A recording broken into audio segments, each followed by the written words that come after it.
Toujours le stress de recevoir un courrier du Trésor public. Apparemment, il n'y a rien là. Sephora vit un cauchemar. Elle doit 6 000 € au Trésor public pour des infractions routières qu'elle affirme ne pas avoir commises. Tout commence il y a 2 ans, avec une première amende, le début d'une longue série. C'est quoi? Sans contrôle technique périodique. Donc a priori, la voiture qui se balade avec mon identité conduit sans contrôle technique et c'est moi qui reçois. Quand j'ai reçu la deuxième amende, je me suis dit que ça ne pouvait pas être 2 fois une erreur administrative. Je me suis dit qu'il fallait agir tout de suite et pas laisser traîner. Donc j'ai tout de suite pensé à l'usurpation d'identité à ce moment-là. Je perds mon permis. Quelques mois plus tard, je reçois des amendes. Je me dis ça peut être que ça. Quelqu'un utilise sans doute l'ancien permis qu'elle a perdu. Sephora porte plainte pour usurpation d'identité. Mais les ennuis continuent. Quelques mois plus tard, elle découvre une quinzaine d'autres amendes à son nom. 3 véhicules différents sont verbalisés pour défaut d'assurance ou de carte grise. À chaque fois, là où les personnes au volant se font contrôler par des gendarmes qui ne soupçonnent jamais l'usurpation d'identité.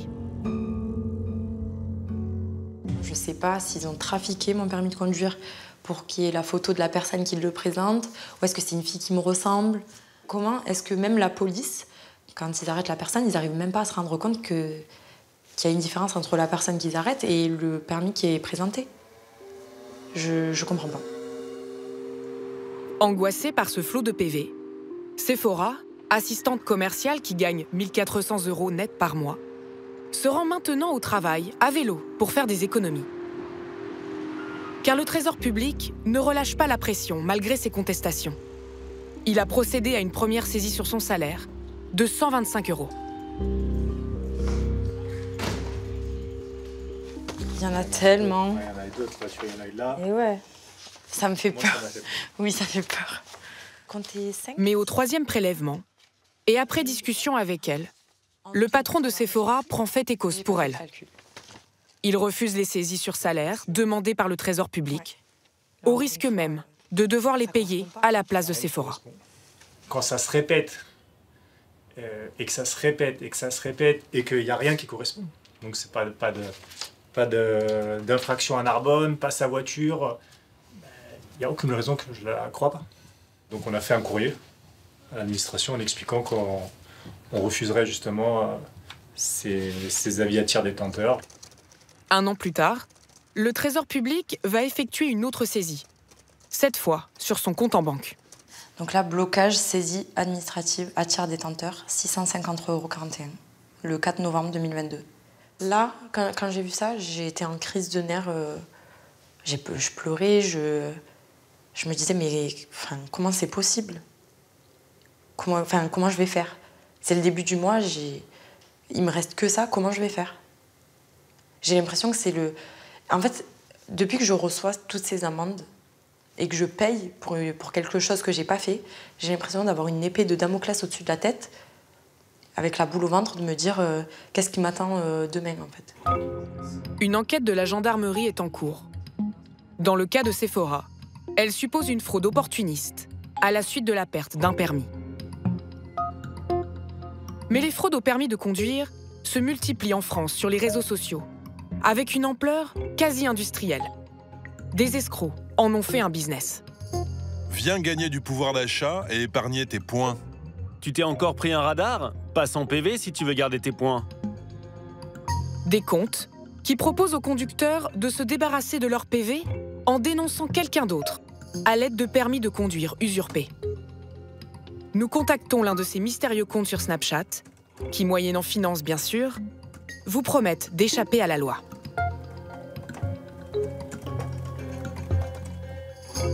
Bonjour, j'ai une amende et j'aimerais ne pas perdre de points.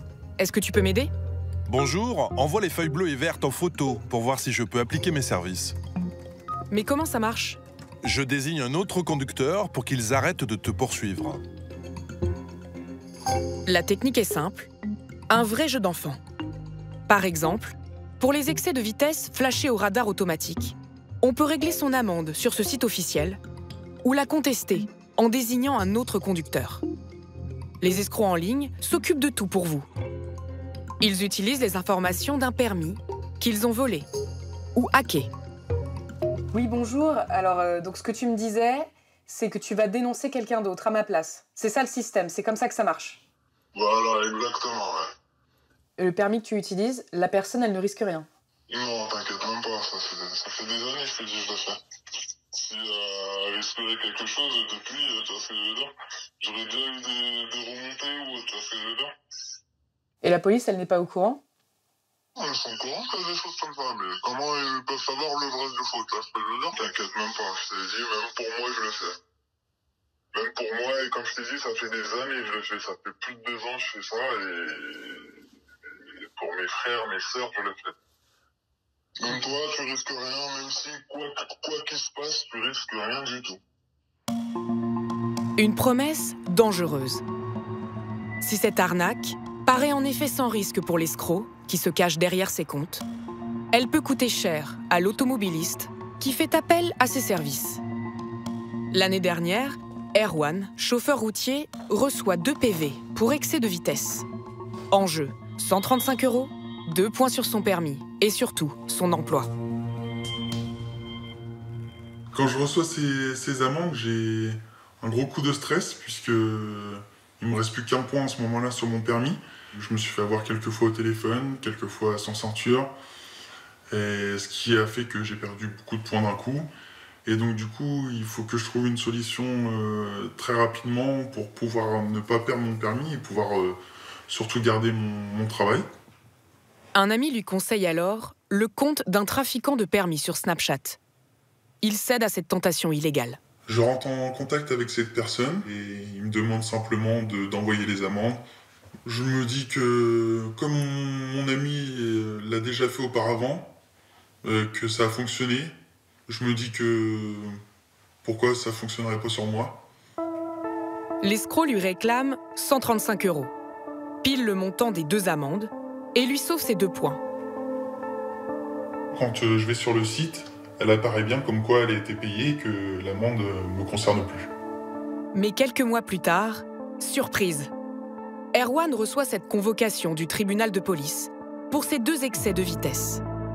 Le permis qui a été utilisé par l'escroc pour supprimer ses contraventions a été trop utilisé. Le centre de traitement des amendes a fini par s'en rendre compte. Découvert, Erwan panique et prend un avocat. Suite à la dernière audience. D'accord. Le tribunal n'a pas jugé votre dossier. Ça a été renvoyé à une date ultérieure. Pour l'instant, la date n'est pas fixée. La justice menace aussi Erwan de poursuite pour dénonciation calomnieuse. Un délit passible de 5 ans de prison et de 45 000 € d'amende. Quand c'est désigné 1 fois, 2 fois, ça passe. Quand c'est désigné 100 fois, 1000 fois, nécessairement, l'administration s'en aperçoit parce que tout est centralisé pour la gestion de ces amendes, tout est centralisé à Rennes. Ce permis, 1000 fois usurpé, est celui d'un Britannique de 49 ans, David M., qui vit dans cette rue de Liverpool, très très loin des infractions en France. À ce jour, l'escroc au permis de conduire n'a toujours pas été retrouvé.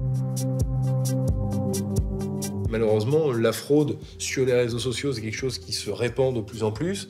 Et donc, c'est extraordinairement compliqué de pouvoir arriver à tracer qui le fait réellement. Ça demande des moyens et je ne suis pas sûr que les procureurs de la République aient envie de se lancer là-dedans. Le permis étranger est encore plus rentable pour les escrocs, car c'est souvent un permis sans points qui peut être réutilisé sans limite. L'un d'eux a été usurpé 14 000 fois. Le malheureux détenteur de ce permis s'appelle Issam. Il habite au Maroc. Aujourd'hui, il ne comprend toujours pas comment on a pu utiliser son permis. J'ai reçu un appel par la police marocaine. Ils m'ont dit, voilà, c'est Issam. Je lui ai dit oui. Vous pouvez venir chez nous à 15h avec votre carte nationale. Et je suis parti, normal. Je lui ai présenté ma carte d'identité, le permis de conduire et tout. Parce que moi, je suis un fonctionnaire ici à la préfecture. Ils m'ont demandé, est-ce que tu as déjà perdu votre permis? Et j'ai dit non, j'ai jamais perdu. Oh, c'est vrai, je l'ai jamais perdu, il est toujours sur moi. Je sais pas comment les jeunes utilisent mon permis. J'étais malade, vraiment. 14 000 infractions. Chaque infraction, 45 €. Normalement, si tu fais la calculatrice, c'est plus que 630 000 €. Ça m'a choqué. J'ai pas travaillé ce jour-là. En 2021, en France, plus de 40 millions de PV ont été dressés. Un marché juteux pour les escrocs, qui ont même inventé une méthode encore plus spectaculaire que l'usurpation du permis de conduire. Les garages fantômes. Ces garages sont déclarés à l'administration par les escrocs sous votre identité qu'ils ont usurpée. Ils n'existent pas physiquement, mais ils permettent d'immatriculer des centaines, voire des milliers de véhicules à votre nom. Lorsque les conducteurs de ces véhicules commettent des infractions, les amendes arrivent chez vous. Un piège infernal que Frédéric, commercial de 36 ans, n'a pas vu venir. Le Trésor public lui réclame aujourd'hui 200 000 € d'amende. Courant de l'été 2018, j'ai commencé à recevoir des appels de la part de fonctionnaires de police qui me disent de manière paniquée où est-ce que vous êtes, qu'est-ce que vous faites. On est en train de pourchasser un de vos véhicules qui est en délit de fuite, puisqu'il y a eu un braquage à main armée qui a été réalisé dans une station-service. Donc je lui dis je suis au travail. De mon côté, du coup le commandant de police comprend très bien que c'est pas moi qui conduis le véhicule, donc ça s'arrête très vite. Mais Frédéric continue de recevoir des appels de la police à la recherche de criminels en fuite. À chaque fois, ils conduisent des véhicules immatriculés à son nom. L'homme repense alors à une lettre de l'URSSAF qu'il a reçue quelques mois plus tôt. Elle lui demandait de déclarer le chiffre d'affaires de sa supposée société, à Roubaix. Donc au début, j'y ai cru à une erreur de la part de l'administration, donc je leur ai renvoyé un courrier en leur disant que je n'avais pas de société à ce moment-là et que du coup je ne pouvais pas déclarer le chiffre d'affaires parce que je n'avais pas eu d'activité liée à une entreprise. J'ai pas eu de réponse par rapport à ce courrier, donc j'ai considéré que c'était une erreur et qu'il n'y avait pas de suite. Sauf que là, avec ces appels de policiers liés à des véhicules, je commence à faire le lien. Et donc du coup, je commence à comprendre que quelque chose se passe avec mon nom, avec mon identité. Il porte plainte pour usurpation d'identité. Mais dans les mois qui suivent, les avis de saisie s'enchaînent. Il y a eu des avis à tiers détenteur qui ont été envoyés à mon entreprise, à ma banque, à mes assurances vie. Là, je me rends compte qu'il y en a pour plus de 200 000 €. Là, vraiment, je me dis que je m'en sortirai jamais, en fait. Que je vais passer ma vie à rembourser des choses que je n'ai pas faites. Donc on a l'impression que tout s'effondre, on n'en dort plus, on ne pense qu'à ça. Il contacte alors le centre des amendes, à Lille, et découvre qu'il est gérant d'un garage fantôme. Des centaines de véhicules sont immatriculés à son nom et commettent toutes sortes d'infractions. Ce garage fantôme, dont Frédéric était gérant sans le savoir, est domicilié dans le centre-ville de Roubaix. Ici. En fait, il n'y a même pas une boîte aux lettres à son nom. Un garage fictif, trop facile à créer, selon l'avocate de Frédéric. Les escrocs s'enregistrent sur un site officiel sous le simple statut d'auto-entrepreneur. J'adresse mes éléments au site, mes éléments donc usurpés, mes documents usurpés, la carte d'identité de quelqu'un d'autre, le bail de quelqu'un d'autre que je viens de fabriquer. Personne ne va vérifier. La première source du vol de documents d'identité, c'est la location d'appartements, ou lorsque vous avez recherché un appartement à louer, eh bien vous transmettez vos pièces, votre avis d'imposition si vous en avez un, des éléments justifiant de vos revenus. Je pense que c'est ce qui est arrivé à mon client. Ouais. Celui-ci, il y a d'autres. Grâce à ce garage fantôme, les escrocs vont immatriculer plus de 270 véhicules. Le piège se referme sur Frédéric. Il reçoit même des courriers suite à des accidents. À chaque fois, c'est l'assurance de la partie adverse qui le contacte. Des constats d'assurance qui m'ont été envoyés pour des dommages qui ont été réalisés par les véhicules qui auraient été immatriculés au nom de ma société, au nom de cette société fictive. Et là, j'ai des constats avec des noms de conducteurs que je ne connais pas. Nous avons retrouvé l'un de ces conducteurs. À Roubaix. Le garage fantôme, il connaît. Il nous confirme que ces garages établissent pour la préfecture des centaines de déclarations d'achat de véhicules, qu'on appelle communément des DA. Chauffards, escrocs, braqueurs. Tout le monde peut ainsi rouler en toute impunité, aux frais de Frédéric. Maintenant, il y a des personnes qui s'en servent de faire des DA pour aller faire une connerie. Je mets la voiture en DA, je vais aller braquer quelque chose, je vais aller voler, ou bien je vais aller... C'est simple, je vais m'en servir pour aller voler des boutiques, me sauver, faire des casse-vitrines, etc. Là oui, d'accord, il y en a qui s'en servent ça, on va pas se mentir, on est d'accord. Rouler anonyme, en DA. Une pratique qui semble courante dans ce quartier de Roubaix. Tout le monde roule en DA aussi. Elle en DA, c'est là. Regardez, un reportage sur les DA, c'est Roubaix, c'est DA. Ouais, c'est pas vite. C'est sur les voitures qui sont immatriculées sur des faux garages. Bah, je vous explique, madame, dans Roubaix, il n'y aura que ça. Difficile de débusquer les garages fantômes. Les services de la sous-préfète de Lille, Fabienne de Cotigny, ont dû apprendre à décrypter les indices pour les distinguer des vrais garages.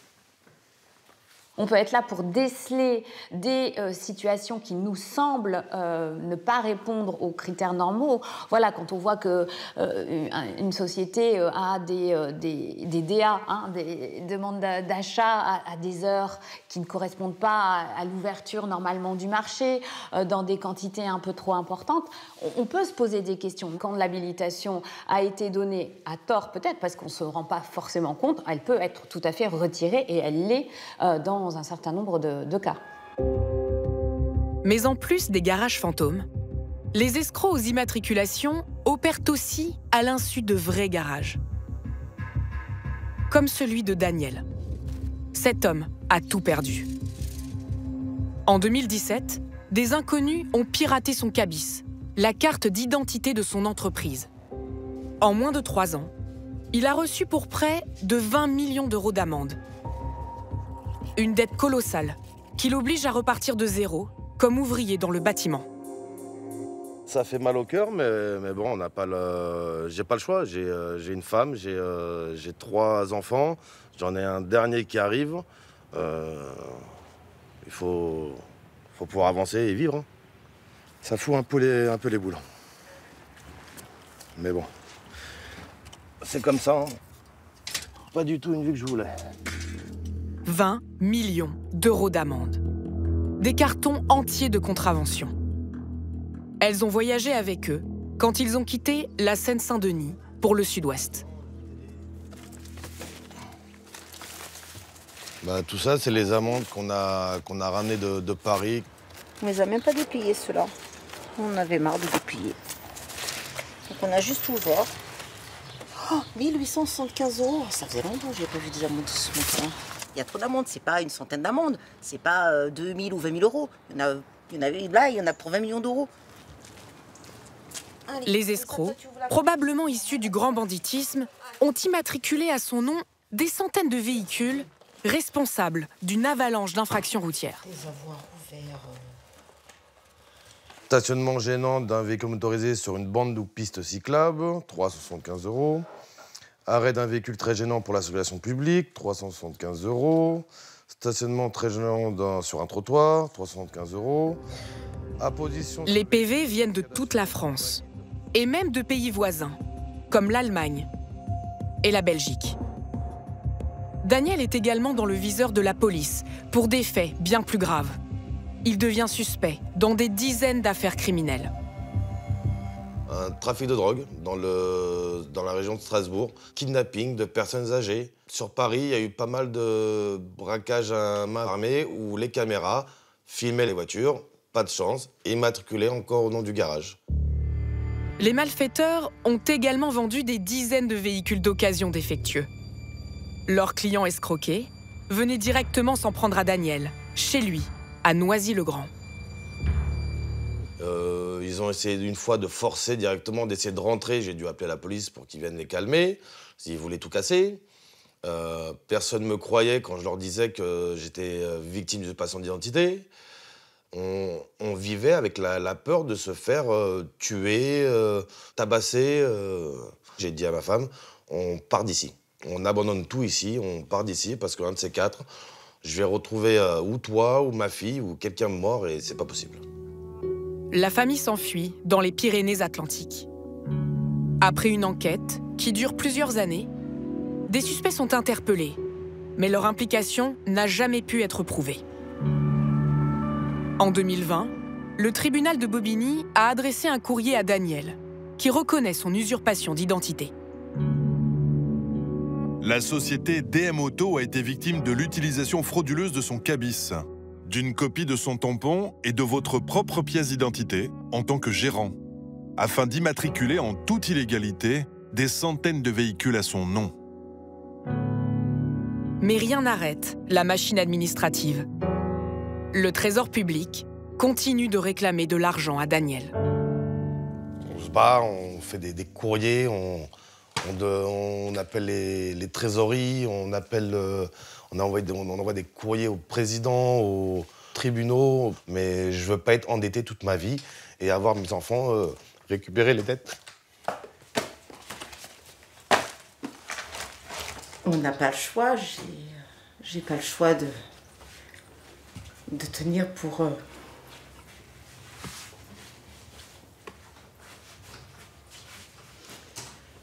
mes enfants. Hein, mon chat? T'as plus faim? Tu me fais un bisou, mon ange? Tu m'aimes? Moi aussi, je t'aime, mon chat. Mon ange. Entre les frais bancaires et les saisies, Dina et Daniel ont déjà perdu 50 000 €. C'était bon? Oui. Leur dossier est désormais entre les mains du défenseur des droits. L'annulation de leurs dettes pourrait encore prendre des années.